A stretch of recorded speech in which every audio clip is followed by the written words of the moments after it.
Hi friends, ఇప్పుడు మనం ఆనపకాయ తోటకూర కలిపి చల్లపులుసు పెట్టుకుందాం. ముందుగా కుక్కర్ పెట్టుకుని అందులో ఆనపకాయ ముక్కలు, ఈ తోటకూర వేసి ఉప్పు పసుపు వేసి కుక్కర్లో పెట్టుకోవాలి. దాన్ని ఒక 3 విజిల్స్ రప్పించాలి.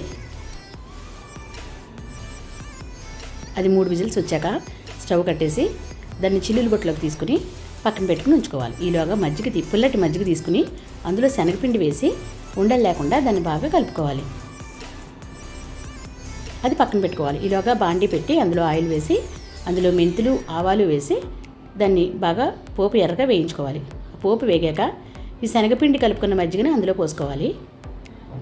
అందులో కరివేపాకు, పచ్చిమిర్చి, కొత్తిమీర, పసుపు, సాల్ట్ వేసి బాగా కలుపుకోవాలి. ముందుగా మనం ఉడికించి ఉంచుకున్న ఆనపకాయ ముక్కలు తోటకూర కూడా అందులో కలిపేసుకోవాలి. దాన్ని బాగా ఉడకనివ్వాలి. శనగపిండి వేసాం కదా, అది కొంచెం బాగా దగ్గర పడుతుంది. దాన్ని బాగా ఉడకనివ్వాలి. అది బాగా ఉడికాక అందులో ఎర్ర కారం వేసుకోవాలి, ఎండుమిర్చి కారం వేసుకోవాలి.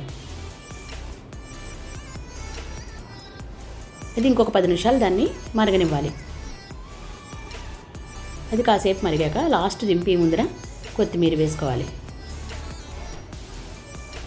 అంతే, తోటకూర ఆనపకాయ చల్ల పులుసు రెడీ.